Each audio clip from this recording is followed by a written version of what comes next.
And it just was a constant kind of source of inspiration. But there is this thing within that I was like, something's not fully there yet. Like I was really stoked to help other people and kind of see their dreams come true, but really had that travel bug too. And it just kind of kept eating me like, well, I want to make something. Like I want to hold the camera. I want to figure out how to, get my own stuff on TV and whatnot. And they had a camera at the office, and I was like, can I borrow that? And they were like, don't touch.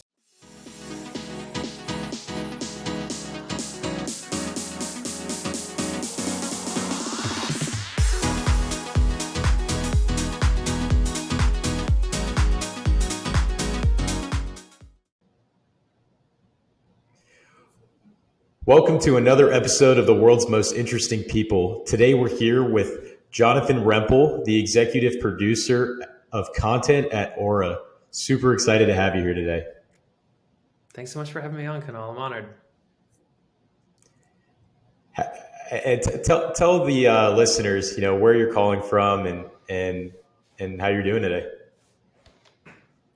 Absolutely. So I'm calling from the Bay Area today, and I'm doing great. The sun's shining and feeling really good. Feels like it's finally spring after a couple of years of almost feel like long winters, even though there have been a few seasons in there. Great. So, why don't we start with a little bit about your background, from childhood to sort of producing content that has been featured, all over the world. You're a YouTube silver creator, hundreds of millions of views on your videos. So, tell the audience a little bit about how you got from your childhood to here. Okay. Yeah, that sounds good. I was thinking about it kind of recently, actually, of why I was so interested in telling stories, and I think listening to other people. I think fundamentally it comes down to, very early on in my childhood, I was adopted. So I knew this from a very young age. One of my first memories was actually, with my birth mom. And so then going through the process of, going into foster care, and then ultimately meeting my parents, was a really profound experience of, 3.5, 4-year-old, and then going through that year-long process of adoption. And I think that it kind of instilled from me at birth this idea that the things that you're kind of supposed to take for granted, like your parents or your home or your identity, there's a lot more context that you can actually dig in, because those things aren't necessarily what you expect from everyone. They certainly aren't what I kind of expected for myself.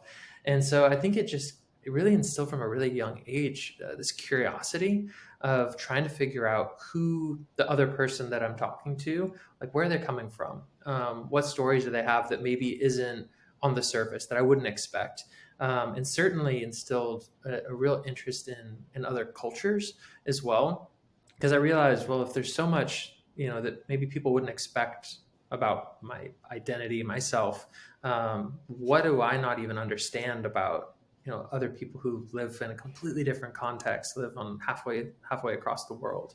So that paired with, growing up in a really small surf town in California, it's called Capitola, California. Not a whole lot of people that live there, and not a whole lot of people really want to leave. And I think maybe being adopted, it kind of made me feel a little bit just different than other people. And I think a lot of creators tend to feel this feeling of just like, I just felt a little bit different than the other kids. Where everyone was surfing, I was like, I was really more into books and stories and just trying to learn about everything else that was in Capitola. So eventually I wanted to just get as far away as I could. And I had this image in my head of like, how could I get to the most remote place possible? Where would that be? And I had this map in my room as a kid of the world. And there's this one spot that kept kind of coming back, and it was West Africa. And I had no idea how to get there, how I would fulfill this dream of, one day getting over there, until I studied abroad in college. And I applied for university at a place where I could study abroad in this place. And Boston University had a study abroad program in Niger. which was it's one of the least densely populated countries in the world, and it just felt so remote and almost like what I could think of as like the polar opposite of the context that I grew up in Capitola. So once I saw that was an option, I was like, I'm going there, and I want to go as far into that as possible. And so I studied abroad there, and just absolutely loved it. And I loved kind of relishing in this world of being in a place that wasn't just speaking another language. They're speaking, most people spoke four languages. It just kind of blew my mind, and just realizing that there's so many layers to culture, so many layers to religion, so many layers to food, and how we tell our stories, who gets to tell our stories. It just really unlocked something for me. And I realized that this was going to be like a longer journey of not just going to a place for 4 months and then coming back home and then kind of just getting a job. I was like, no, I want to do something. I want to do this again. So as soon as I graduated, I applied for a Fulbright fellowship and got it. So I ended up going to Rwanda and living in Rwanda for a year, and very different, very different context than the Niger for sure. But when I left, I had this professor that essentially gave me like this little handy cam camera, and his first camera I'd ever owned. And he said, "Hey, you might be interested, but like, why don't you take this and you can film some stuff?" And I just took this as like, oh, this is a signal. Like I could leverage this to really just listen and learn in a way that I don't know, I never thought I could. I'd loved film growing up, but never thought I'd be like a filmmaker or director or an editor or producer. So I ended up taking this camera, and I had a friend who had a motorcycle in Rwanda. And so I would just get on the back of his motorcycle. We would just drive for hours. We'd pop into different places, meet people, often struggling to speak a little bit of French, a little bit of Kinyarwanda. Oftentimes it wasn't even communicating in a language, just more kind of miming and just kind of getting the feel and the vibe for the people that were living there. And I ended up filming them and making these short little videos of what I kind of realized later on was more documentary work of just trying to kind of get a sense of who these people are, and what they care about, what matters most to them, how they treat each other. And it just really unlocked something for me. And I just realized, okay, this is something I want to do for the rest of my life. And so when I got back home to California after about a year and some change, I looked for a job, not knowing how the heck I could make a living, filming people. And this is about 2011, 2012, and I got a gig at PBS as a producer for Independent Lens, which is their like documentary showcase. And so ended up working with just these incredible filmmakers that won Emmys, and some of them had won Oscars, and really just I just learned how those creators would spend 7 years of their life from concept to then actually making these documentaries, filming them, going through the process that was years long of editing them, and then getting them on television. And it just was a constant kind of source of inspiration. But there is this thing within that I was like, something's not fully there yet. Like I was really stoked to help other people and kind of see their dreams come true, but really had that travel bug too. And it just kind of kept eating me like, well, I want to make something. Like I want to hold the camera. I want to figure out how to, get my own stuff on TV and whatnot. And they had a camera at the office, and I was like, can I borrow that? And they were like, don't touch that. But then finally, yeah, go for it. So just diving a little deeper on what you mentioned a minute ago. So what common themes did you see across all of the people that you met living in all these different places? Because, I imagine there were a lot of different cultures. So what common themes were you seeing? That's a great question. The common theme, certainly if I could generalize my experiences in Niger and Rwanda, completely different cultures, like really different contexts. So the diversity, I think that oftentimes the continent of Africa gets lumped into just kind of one big amorphous, community, and it's not. I mean, it is so diverse. But there are certain things that are fundamentally human. So the way people interact with one another might be different. The language might be different. But I think I was totally struck by just how fundamentally kind people are to one another and how much laughter is a part of the human experience. I think that's something that we don't talk about enough. Certainly when we talk about like international development, and when we talk about Africa is a continent. The people who live there, I mean, you can't generalize by any measure of the word, but there's so much laughter and humanity in every single interaction, and that's just it was so striking because when you go to the store in California, oftentimes your head's down, you're looking at your phone, you're kind of doing 10 different things at once. Maybe you give someone a nod, you show a sign of respect to the people that are working there, but it's not a something where you're like laughing and telling a story or telling a joke, or in I think when certainly in Niger and in Rwanda, every time I left the house, it was like, oh, this is going to be really fun. Like, I don't know what's going to happen, but something unexpected is going to be there. And we're going to end up laughing and just dancing or making a story out of something which should be mundane. And I think that just made me realize there's so much more to life than I guess what I had taken when I was a kid. Wow, and that's an incredibly unique experience. Um, so, you get your hands on a camera and you start working with these world class producers. What sorts of traits and commonalities did you find across these folks that were Hmm. consistently putting out high value content? Yeah, it's a great question. I think fundamentally, they were really good listeners. And I think in our culture, there isn't a lot of celebration of listening. There's a lot of celebration of talking. We reward those who speak really loud and, pull themselves up by their bootstraps, get it done, that type of thing, scream their ideas from the highest rooftops. But these were people that like their superpower was listening, and they could listen in a way almost like a therapist in a way where they could hear someone's story but not just hear the words, they could hear the why behind that story, often before the person who is telling their story could figure it out themselves.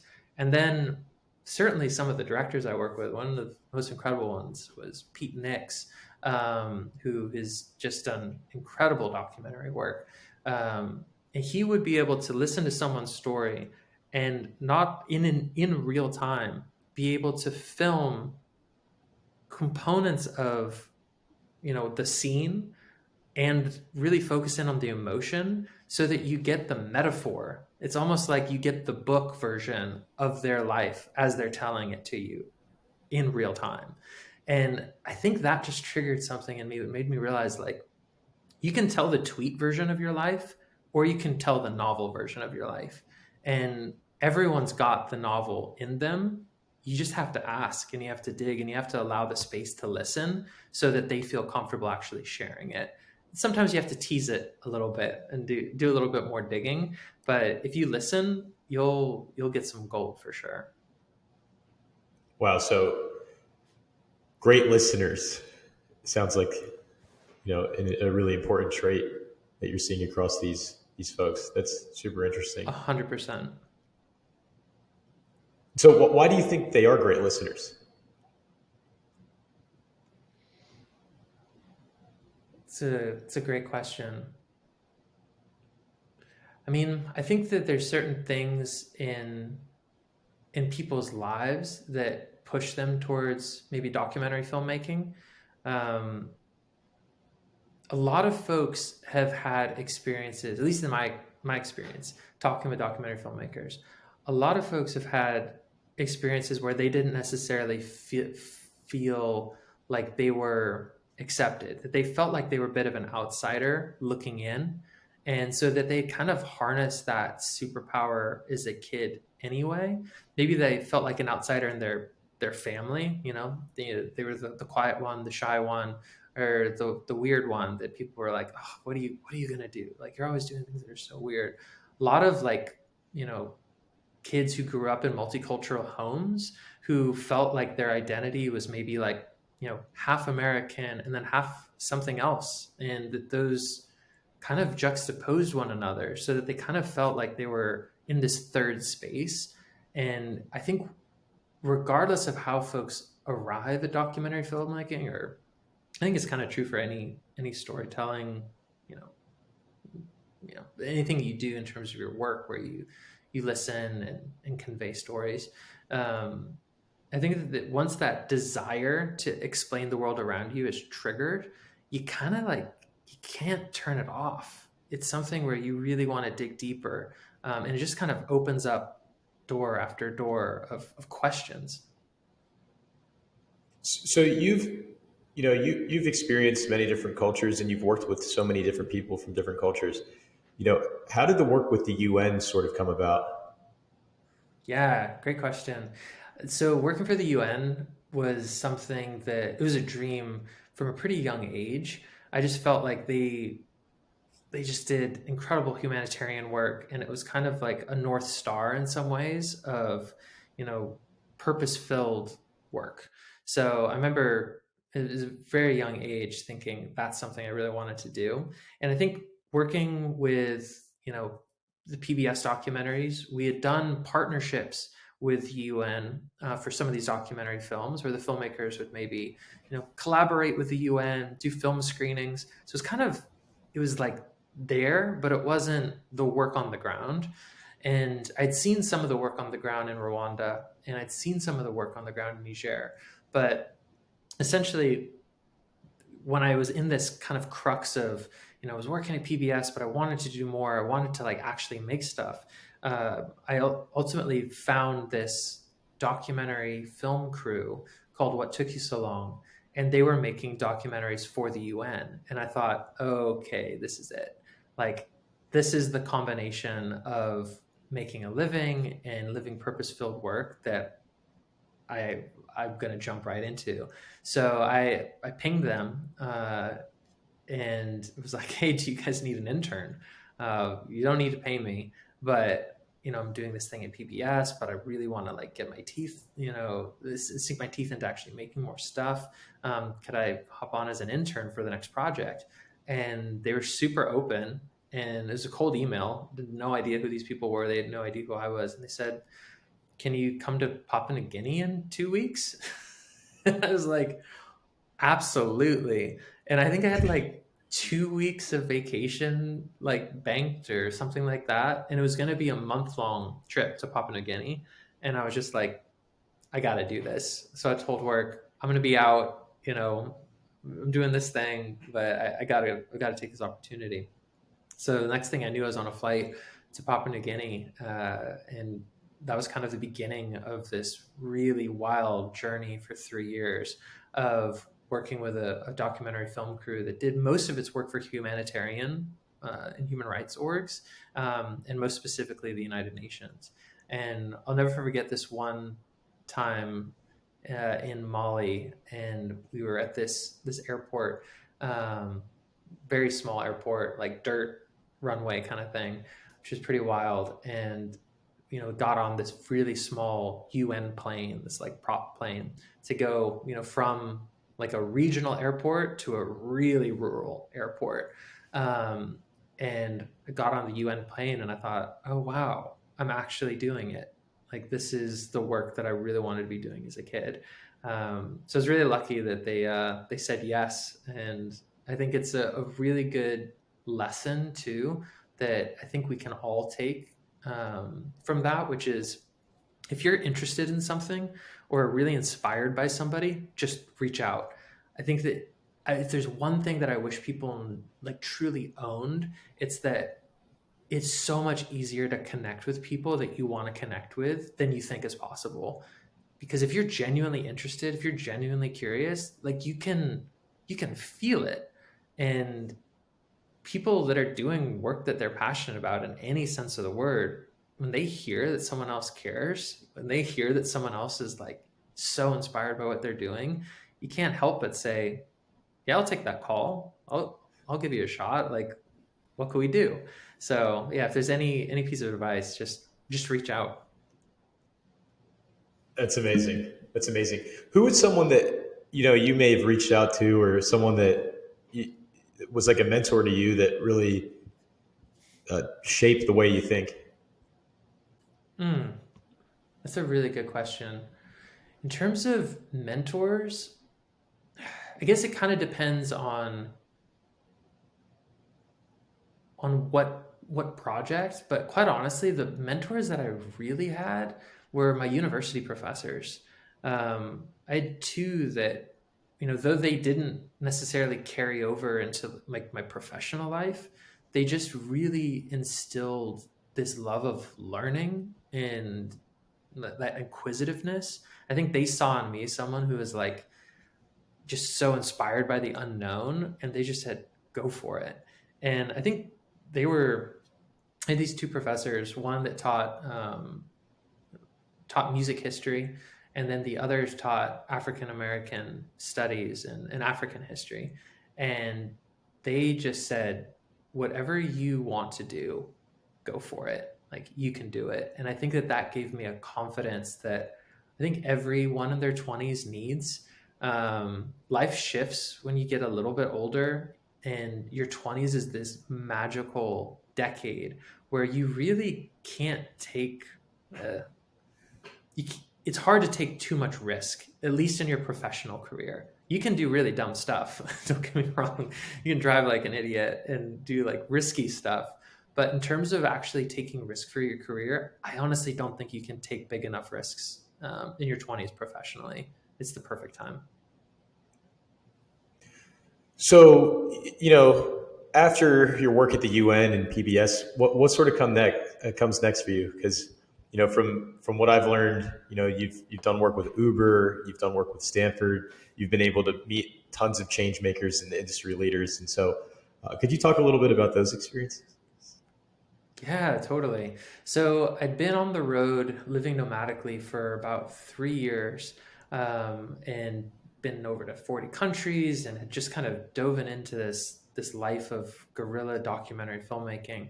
And there's a combination of things, but the election in 2016 shook me pretty deeply to the core. I was in Paris at the time, and I thought, I just need to be home. Like, here I was feeling for so long that the stories that needed to be told were abroad, and that I kind of wanted to go as far away from home as possible to get something like truth, and try to feel something real.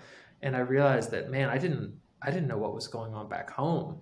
That there's, the political context and the socioeconomic context had just shifted so much that I hadn't seen it coming. It really shook, and it made me realize I needed to go home. So I moved back to San Francisco, really like within a couple weeks after the election. Um, and then shortly thereafter realized, I was trying to figure out like what my next step was going to be.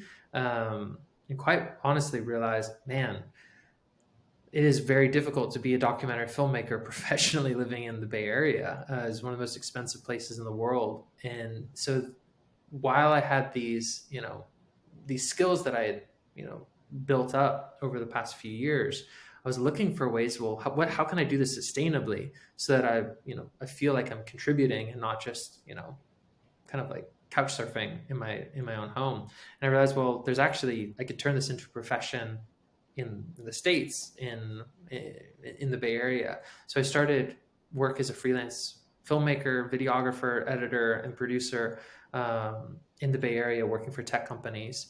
And it was really interesting because it was at a point where almost all of these brands were realizing that they wanted to connect with audiences with documentary filmmaking. So this term of like branded content was like the rage. Everyone was talking about it. And it was essentially just doing what I was doing abroad, but doing it at home.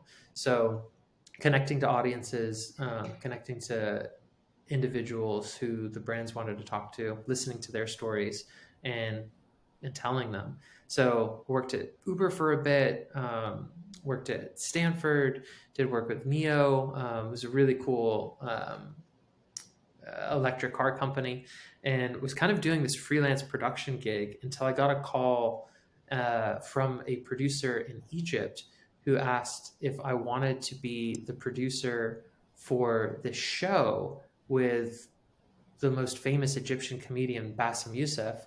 And I was sitting there thinking, like, man, I don't speak Arabic. Oh yeah, and it was going to be about veganism, and I was like, I'm not vegan. I don't speak Arabic. No, like you need to find someone else. I'm not the one. And so I actually turned it down, and we kept talking. And she was like, "Well, I've heard about your work." She's kind of like a connection of a connection. I'd really like for you to consider it. We talked for about a month back and forth, and I was like, okay, well, the only way that we're going to make this work is if we hire a team that is from Egypt and speaks Arabic, who can really like dig in and provide the context for the story that we want to tell. And if I go vegan for 30 days, because otherwise I'm going to be full of it. And like, I couldn't do a documentary about veganism without trying it. So I tried veganism for 30 days, and it hit a chord. I was such a meat eater. I had like burgers like 2 or 3 times a week. That's This is a real shock. It's something I never thought I would do, but it just shook me. I just learned so much in those 30 days. And ultimately, what we decided to do is not do a documentary about veganism with a comedian, which, you know, we realized like, well, actually, we flew to Egypt and we listened. So we spent 2 weeks on the ground there, just like talking to people and listening to what the content creators in Cairo were doing. Which also, by the way, Cairo has some of the best content creators like in the world. Amazing filmmakers, amazing artists. Um, it really surprised me. Some of like the most interesting underground music scenes are in Cairo. It's really cool. And we went there, and one thing that was super apparent was if we were going to make a documentary about veganism in the Middle East and specifically in Egypt, no one was going to watch it. Like, no one was going to care. They were going to say, this is not for us. This is some foreign idea that you're like imposing on us. And it really triggered a lot of stuff I'd learned abroad, which was if you're an outsider, and certainly if you're an outsider with a camera, you need to do the work to like to meet people where they're at and to listen to what they care about and not come with your idea of who they are, but really listen and let them tell you the story that they want to say. And the thing they kept saying over and over again was Egyptians are hilarious. Like comedy is part of the language. Um, uh, it's Arabic, but it's Arabic on stage. It's hilarious Arabic. And so we realized that we had to make something funny, and we realized, okay, let's make a sitcom instead, and we'll do the world's first vegan sitcom in Arabic. So we we spent the next 2 years making that show. And so, the show got a ton of traffic, right? So, you've received awards from YouTube, and millions and millions of people have obviously seen this show. So, how does that feel to have your work recognized at such a high level? I definitely wasn't expecting a show that I created that essentially none of my friends in America would understand would become so popular. But at the same time, I think it feels really great to have your work seen. I think the thing that I'm most proud of is that it was really smart how we approached it. We didn't come with our own ideas of what people were going to want and kind of force it down their throats, for lack of a better word. We really listened to the people on the ground and listened to what they were telling us, and realized that we kind of need to get out of our own way and make a strategy that was really solid. So leveraging our assets, like we had this comedian who everyone in Egypt knew and loved.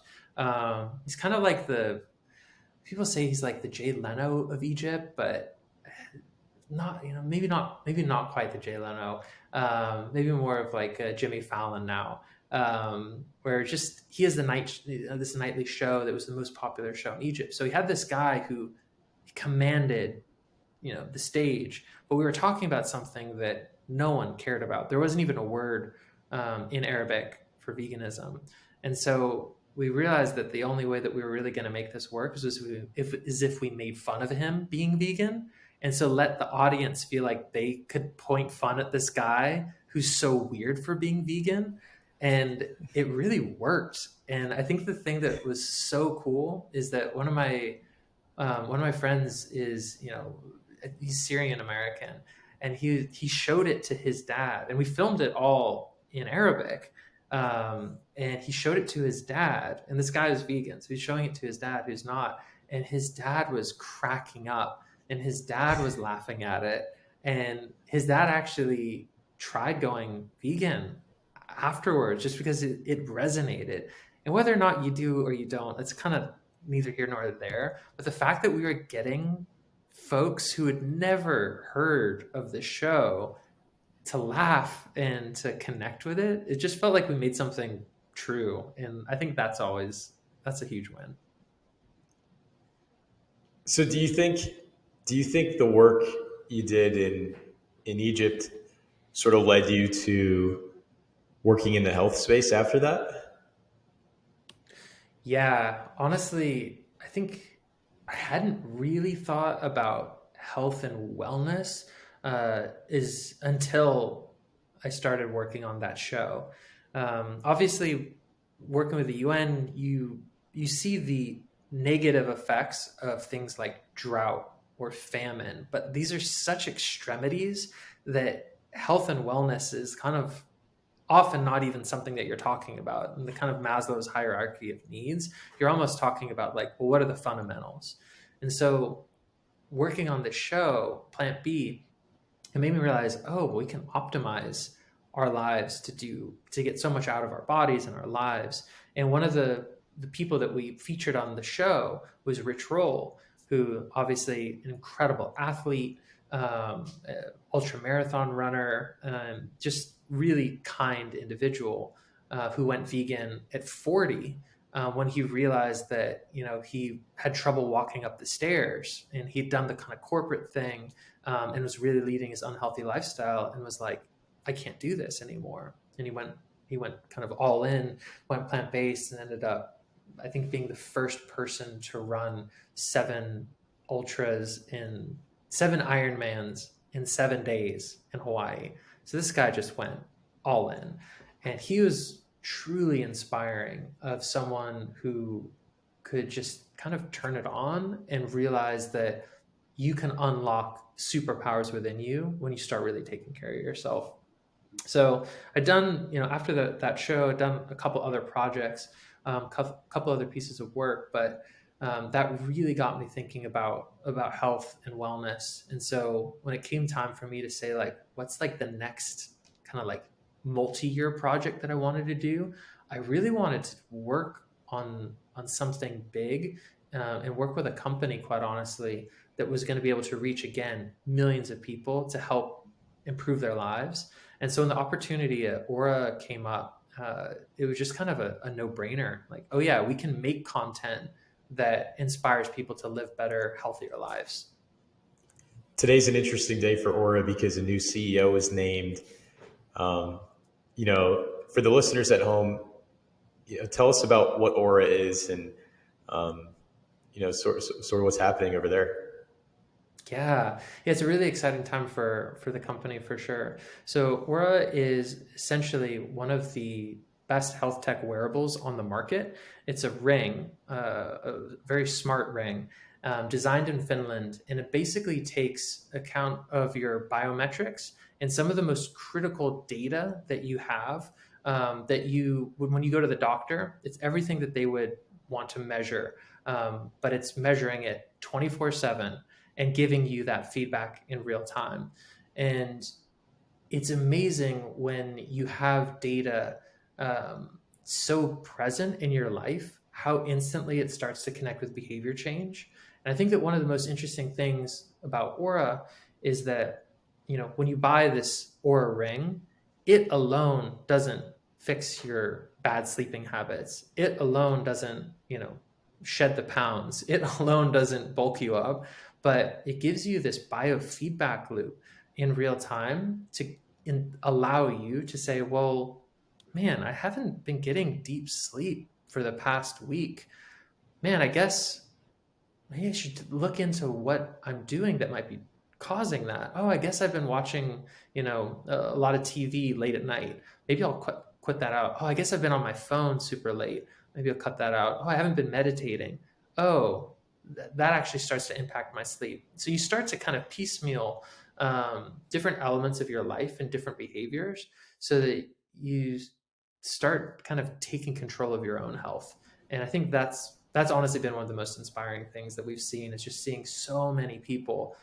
We just recently sold our millionth Oura ring, and so many people reach out to us saying, I've lost weight. We had this one story which was really incredible of someone who um, they they realized that their temperature was going up, and temperatures are super delicate. You don't think of it because we often are like, okay, get a thermometer when I'm sick. If I get sick, I won't go to school, won't go to work. But even micro variations in temperature can tell you a lot. And this is super true with COVID.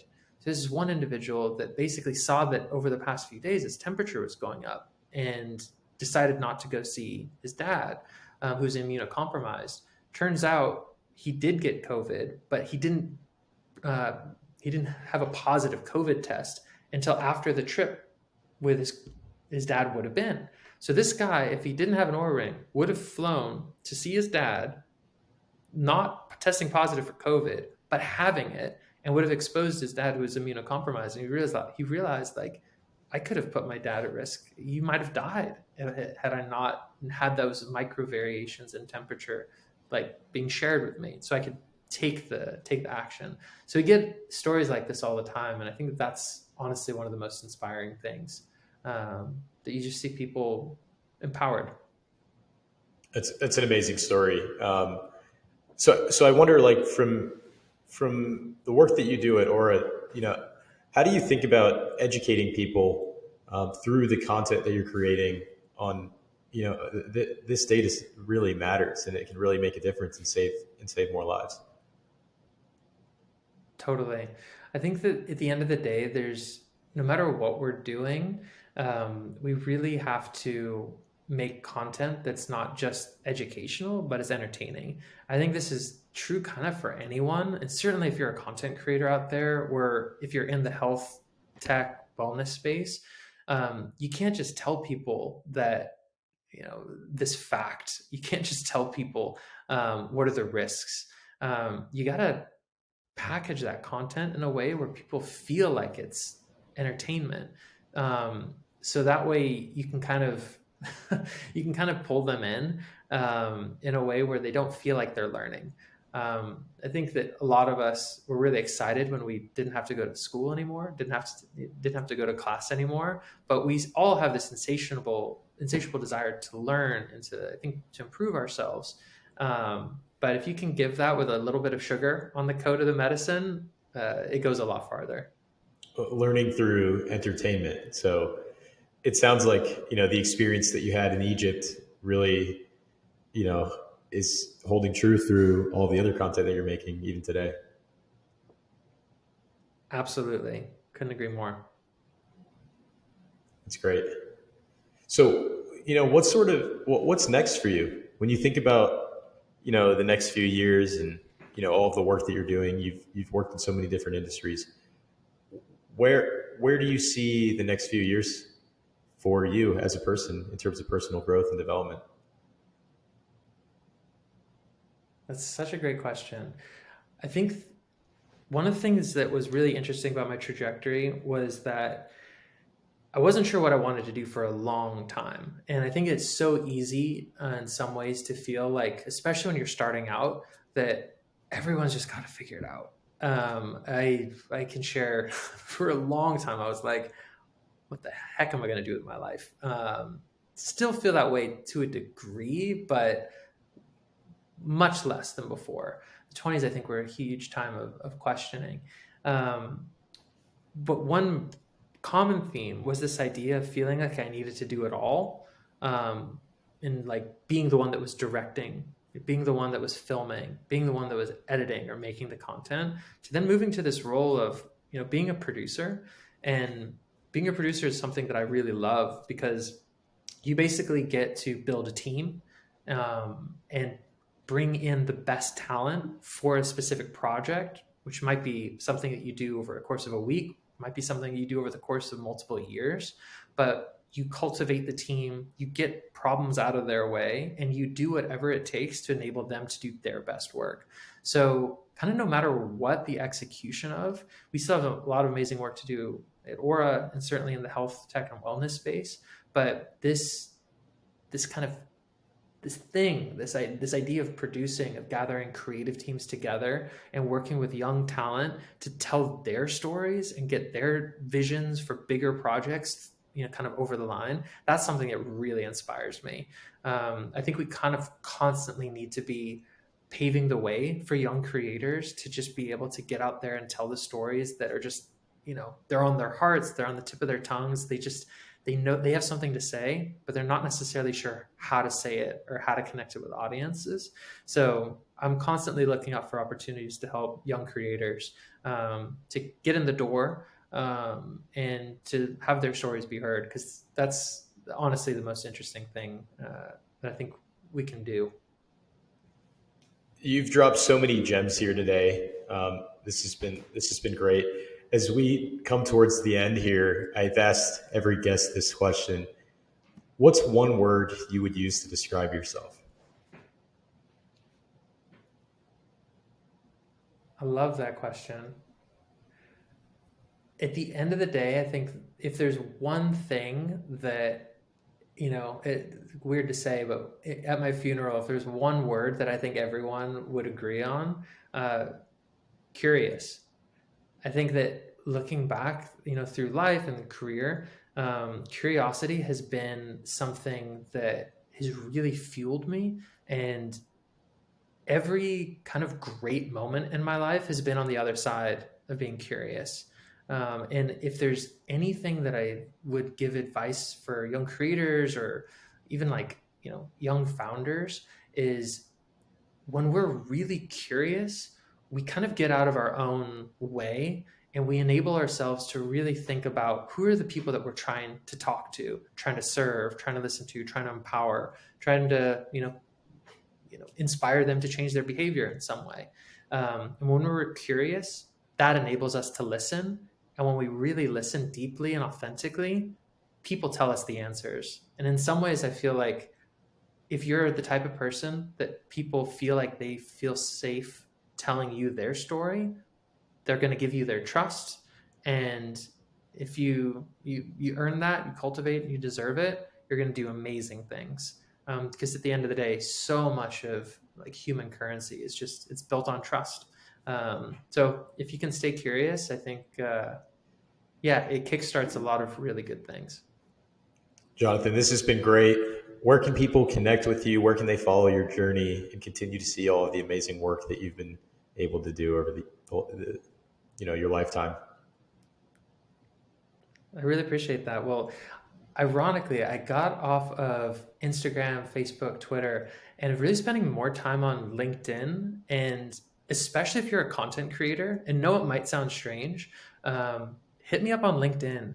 I'm constantly pushing, especially photographers, filmmakers, editors, writers, to connect on LinkedIn more and share their work, because I think it's a really untapped resource, especially to get paid for your work. There's obviously a lot going on, but if you are a content creator out there, hit me up on LinkedIn. Let's talk about what you want to do, if you want to collaborate, if there's an opportunity, and let's talk about how we can share your work on a platform where people are getting really paid to be a content creator these days. Ladies and gentlemen, Jonathan Remple is one of the world's most interesting people. Thank you for listening, and be sure to tune in for the next one.